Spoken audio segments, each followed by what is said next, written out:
मुकाबला एनडीए और आईएनडीआईए गठबंधन के बीच है और आमने सामने प्रधानमंत्री नरेंद्र मोदी और कांग्रेस नेता राहुल गांधी हैं।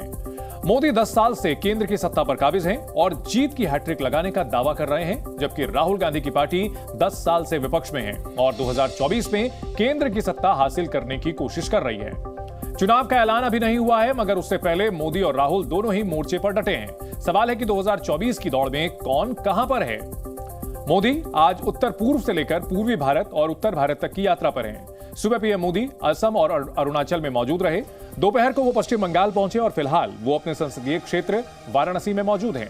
प्रधानमंत्री की इस यात्रा के मायने क्या हैं और उन्होंने कितनी सीटें साधी हैं, ये भी आपको बताएंगे। वहीं कांग्रेस नेता राहुल गांधी आज प्रधानमंत्री मोदी के गृह राज्य गुजरात में न्याय यात्रा में मौजूद रहे। राहुल ने इस दौरान आदिवासी युवाओं से संवाद किया, उनकी बातें सुनी। चुनाव में कांग्रेस किन मुद्दों के आधार पर आगे बढ़ रही है, ये भी राहुल गांधी ने बताया। अब आपको बताते हैं कि दोनों नेताओं ने पिछले 24 घंटे में कैसे अपनी पार्टी के लिए कसरत की है। प्रधानमंत्री नरेंद्र मोदी ने 24 घंटे में 4 राज्यों का दौरा किया, जबकि राहुल गांधी सिर्फ गुजरात में ही रहे हैं। प्रधानमंत्री मोदी ने इस दौरान 138 सीटें साधी हैं, जबकि राहुल गांधी ने 26 लोकसभा सीटों तक अपनी बात पहुंचाने की कोशिश की। राहुल ने गुजरात की जनता से जुड़ने के लिए कुछ गुजराती शब्द भी बोले और अपनी यात्रा के बारे में भी अलग से बताया। हमसे कहते देखे आपने यात्रा की मगर गुजरात तो आई नहीं, केम छो तो नहीं बोला आपने। मणिपुर के लोगों ने कहा, उड़ीसा के लोगों ने कहा कि आपने साउथ से नॉर्थ कर दी, ईस्ट से वेस्ट करनी चाहिए। तो हमने बात मान ली। आज मैं आपके सामने यहां हाजिर हूं। अब आपको बताते हैं इस महीने में अब तक दोनों नेताओं ने किस तरह चुनाव के लिए कसरत की है। प्रधानमंत्री मोदी 1 मार्च से आज तक 10 राज्यों तक पहुंचे हैं। इनमें से बंगाल में मोदी ने 10 दिन के अंदर 3 अलग अलग कार्यक्रम किए हैं। आज वो उत्तर प्रदेश की धरती पर पहुंचे हैं। इस महीने में अब तक के दौरों से मोदी ने लोकसभा की कुल 283 सीटों पर सीधा असर डाला है, जबकि राहुल गांधी इन 10 दिनों में सिर्फ 3 राज्यों में घूमे हैं। हालांकि भारत जोड़ो न्याय यात्रा के दौरान राहुल गांधी 3 राज्यों के कई जिलों में गए हैं और उन्होंने कुल 80 लोकसभा सीटों तक पहुंचने की कोशिश की है। चुनाव जीतने के लिए हर राज्य और हर सीट अहम है। यही वजह है कि राष्ट्रीय पार्टियां अपनी रणनीति भी उसी हिसाब से बना रही हैं। प्रधानमंत्री मोदी ने आज उत्तर पूर्व में ताबड़तोड़ कार्यक्रम किए। असम और अरुणाचल प्रदेश में उन्होंने पूरे नॉर्थ ईस्ट को संदेश दिया और बाद में सिलीगुड़ी जाकर पश्चिम बंगाल को साधने की भी कोशिश की। अब आपको दिखाते हैं कैसे प्रधानमंत्री ने 1 मार्च से आज तक अलग अलग राज्यों में जाकर कुल 283 सीटों को साधा है। 1 मार्च को मोदी झारखंड गए, वहां लोकसभा की 14 सीटें हैं।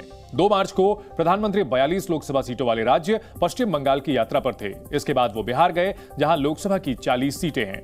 पीएम 3 मार्च को दिल्ली में मंत्रिपरिषद की बैठक में शामिल हुए, जबकि 4 मार्च को तेलंगाना पहुंचे और 17 सीटों के समीकरण को साधने की कोशिश की।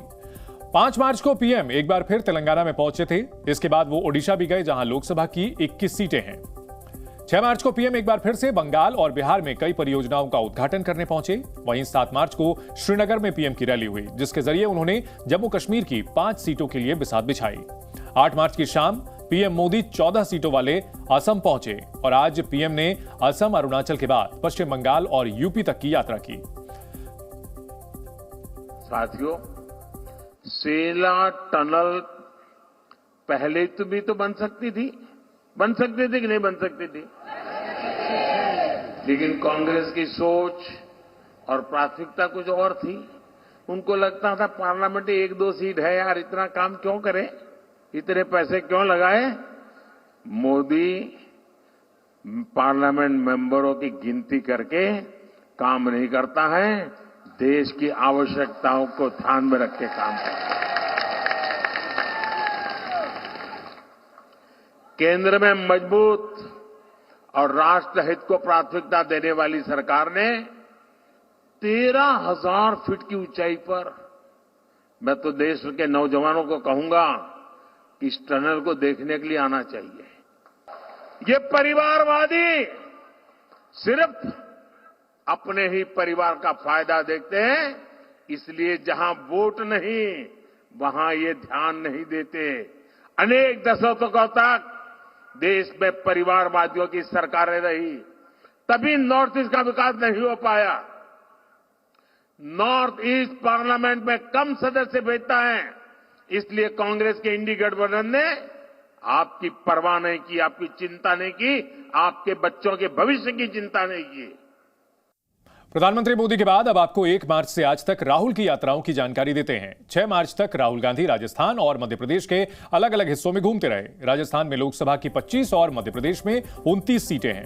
7 मार्च को राहुल की यात्रा गुजरात पहुंची, जहां लोकसभा की कुल 26 सीटें हैं। अभी चुनाव प्रचार पूरी तरह शुरू नहीं हुआ है, लेकिन वार पलटवार का दौर कैसे चल रहा है, इसी पर एक रिपोर्ट देखिए।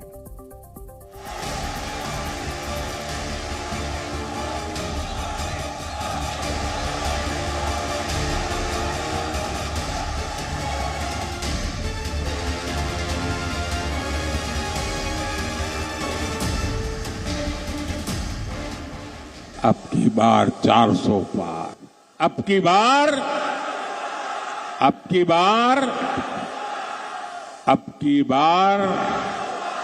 नहीं बोला आपने।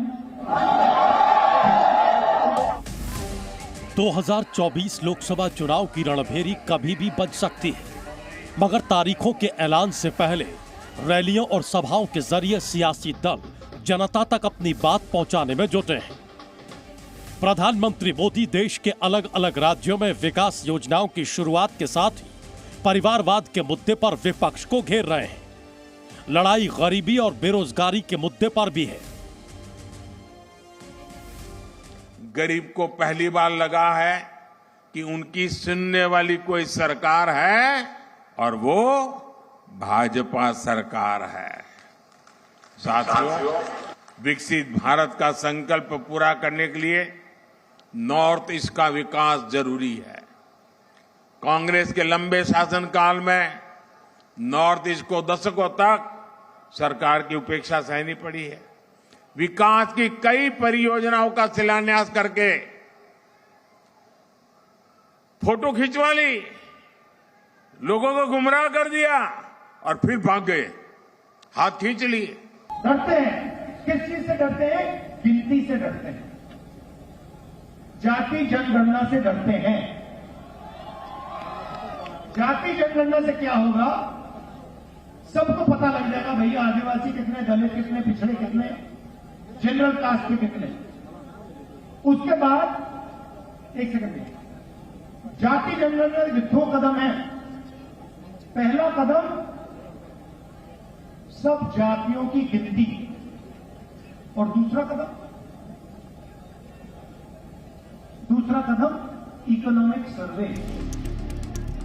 राहुल गांधी जातीय जनगणना का मुद्दा लगातार उठा रहे हैं। गुजरात में भी उन्होंने यही सवाल उठाया, लेकिन इसका फायदा कितना होगा यह कहना मुश्किल है। वहीं पीएम मोदी लगातार विकास के मुद्दे पर तीसरी बार सबका साथ पाने की कोशिश में है। हर दल का मकसद चुनाव जीतना ही है, इसीलिए जुबानी जंग भी हावी है। आपने जेब कतरों को देखा होगा। जेब कतरा सबसे पहले क्या करता है? पहले ध्यान करता है। देखो, पहले कहता भैया उधर देखो, उधर देखो भैया, ओ उधर देखो। वो प्रधानमंत्री का काम है। भाइयों बहनों, उधर देखो, थाली बजाओ, इधर फोन चलाओ। साथियों, भाजपा सरकार के इन प्रयासों के बीच कांग्रेस और इंडी गठबंधन क्या करते रहते हैं, ये आप अच्छी तरह जानते हैं वो लोग क्या कर रहे हैं। अतीत में जब हमारे बॉर्डर पर इन्हें आधुनिक इंफ्रास्ट्रक्चर बनाना चाहिए था, कांग्रेस की सरकारें घोटाले करने में व्यस्त थी। घोटालों के मुद्दे पर ही कांग्रेस 2014 में केंद्र की सत्ता से बाहर हुई थी और अभी भी ये मुद्दा उसका पीछा नहीं छोड़ रहा है।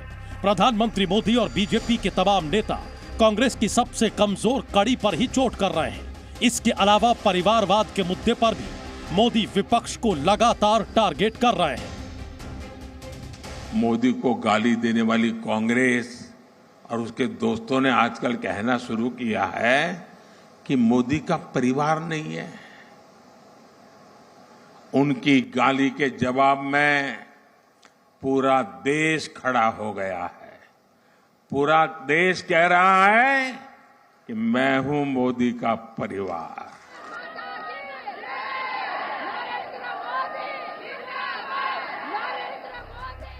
पीएम मोदी का लक्ष्य बीजेपी को 300 पार और एनडीए को 400 पार का है।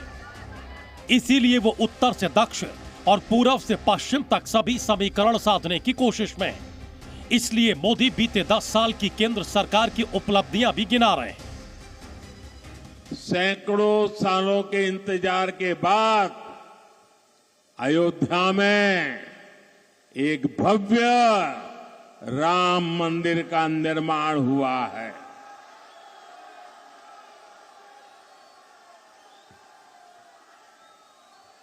जम्मू कश्मीर से आर्टिकल 370 को हटाया गया है। ऐसे अनेक मुद्दे थे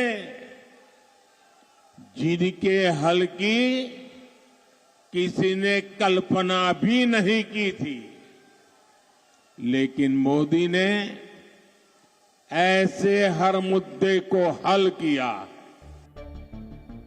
मोदी से मुकाबला करने के लिए राहुल और उनका गठबंधन पूरी ताकत लगा रहा है। सियासी लिहाज से अलग अलग मुद्दे भी उठाए जा रहे हैं। बीजेपी के पास मोदी की गारंटी वाला नारा है। इसके अलावा विकसित भारत का संकल्प भी बीजेपी का मुख्य एजेंडा है। वहीं कांग्रेस इस बार 5 न्याय की बात कर रही है। किसान न्याय, हिस्सेदारी न्याय, युवा न्याय, नारी न्याय और श्रमिक न्याय का दावा कर रही है। मुद्दे तैयार हैं और रणनीति भी तैयार है। मोदी और राहुल अपने अपने मोर्चों पर डटे हैं, मगर बड़ा सवाल है कि जनता का भरोसा कौन जीतेगा। लोकतंत्र के सबसे बड़े पर्व में कामयाबी किसे मिलेगी? ब्यूरो रिपोर्ट, जी मीडिया। अब आपको उन राज्यों का ओपिनियन पोल दिखाते हैं जहां जहां पीएम मोदी गए हैं। प्रधानमंत्री ने 1 मार्च से आज तक कुल 10 राज्यों का दौरा किया है, जिनमें लोकसभा की कुल 283 सीटें हैं। जी न्यूज और मेट्राइज के सर्वे के मुताबिक एनडीए को इनमें से कुल 264 सीटें मिल सकती है। वहीं राहुल गांधी ने जिन राज्यों की यात्रा की है, अब उसका ओपिनियन पोल भी आप देख लीजिए। 1 मार्च से अब तक राहुल ने 3 राज्यों में न्याय यात्रा निकाली है, जिसमें लोकसभा की कुल 80 सीटें हैं। जी न्यूज और मेट्राइज के सर्वे के मुताबिक INDIA गठबंधन के खाते में यहां सिर्फ 1 सीट जा सकती है। प्रधानमंत्री नरेंद्र मोदी काशी के दौरे पर हैं और इस समय उनका रोड शो चल रहा है। वाराणसी एयरपोर्ट से काशी विश्वनाथ धाम की तरफ उनका काफिला तेजी से बढ़ रहा है। सड़क के दोनों ओर बीजेपी कार्यकर्ता उनका स्वागत कर रहे हैं। खास बात यह है कि मुस्लिम समुदाय के लोग भी पीएम के स्वागत के लिए तैयार दिखे। 2024 लोकसभा चुनाव का टिकट मिलने के बाद पीएम मोदी का यह पहला काशी दौरा है।